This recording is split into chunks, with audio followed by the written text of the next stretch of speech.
தமிழுக்காக என்னோட உயிரை எடுத்துக்கோ சாமி அப்படின்னு சொல்லிட்டு கடவுள்கிட்ட கார்த்திக் வேண்டிக்கிட்டு இருக்காரு.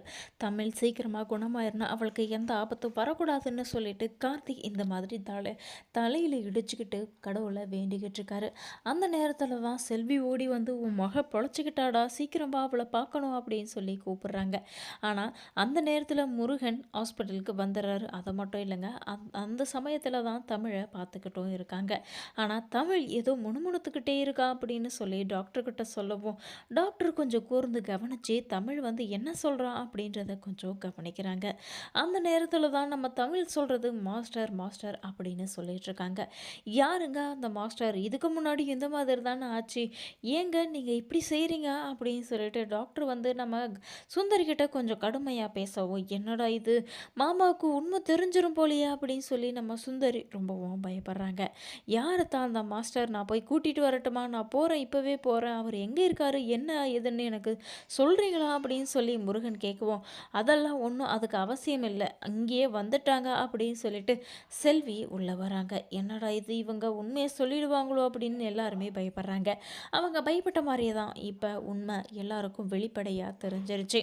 கார்த்திக் தான் அந்த மாஸ்டர், வேறு யாரும் கிடையாது அப்படின்னு சொல்லவும் முருகனுக்கு கோபம் சும்மா தலைகாலுக்கு புரியலைங்க. அந்த அளவுக்கு கோபம் ஈகிரிட்டு வந்துட்டுருக்கு. ஆனால் என்னதான் இருந்தாலும் நம்ம சுந்தரிக்காக கண்டிப்பாக முருகன் வந்து ஏதாச்சும் ஒரு வகையில் இதை எதிர்த்து தான் நிற்க போகிறாரு. அது மட்டும் இல்லை, சுந்தரிக்கு சப்போர்ட்டாகவும் இருக்க போகிறாரு.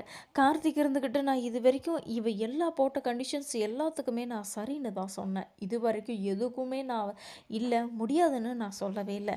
ஆனால் அப்படி இருந்தும் இவ வந்து என் மகள்களை பார்க்க கூட விடாத என்னை வெளியிலேயே நிற்க வச்சிட்ருக்கா. இது கொஞ்சம் கூட சரி கிடையாது. நான் நினச்சேன்னா இப்போவே என் மகளை என் கூட கூட்டிகிட்டு போவேன். அவளுக்கு அப்பா அம்மா யார் யார் என்னை வளர்த்துக்கிட்டு இருக்காங்க அப்படின்ற எந்த தகவலும் தெரியாத இருக்கா.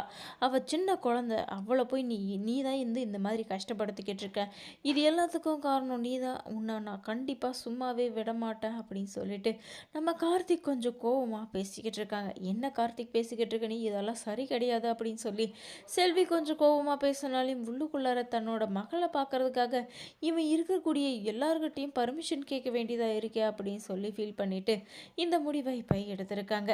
இதுக்கப்புறம் என்ன முடிவு அப்படின்றத கண்டிப்பாக நம்ம முருகன் தான் சொல்ல போகிறாங்க.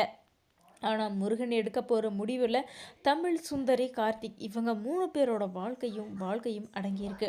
ஆனால் அப்படி இருக்கும்போது கண்டிப்பாக கார்த்திக்கு சப்போர்ட்டாக எந்த ஒரு விஷயத்தையும் முருகன் கண்டிப்பாக செய்ய மாட்டார். நம்ம சுந்தரி அந்த அளவுக்கு முருகனுக்காக எல்லாத்தையும் எதிர்த்து நின்று இருக்காங்க. அதனால தான் நம்ம முருகன் எப்போவுமே சுந்தரிக்கு சப்போர்ட்டாக இருப்பார். வீடியோ பிடிச்சா லைக் பண்ணுங்கள்.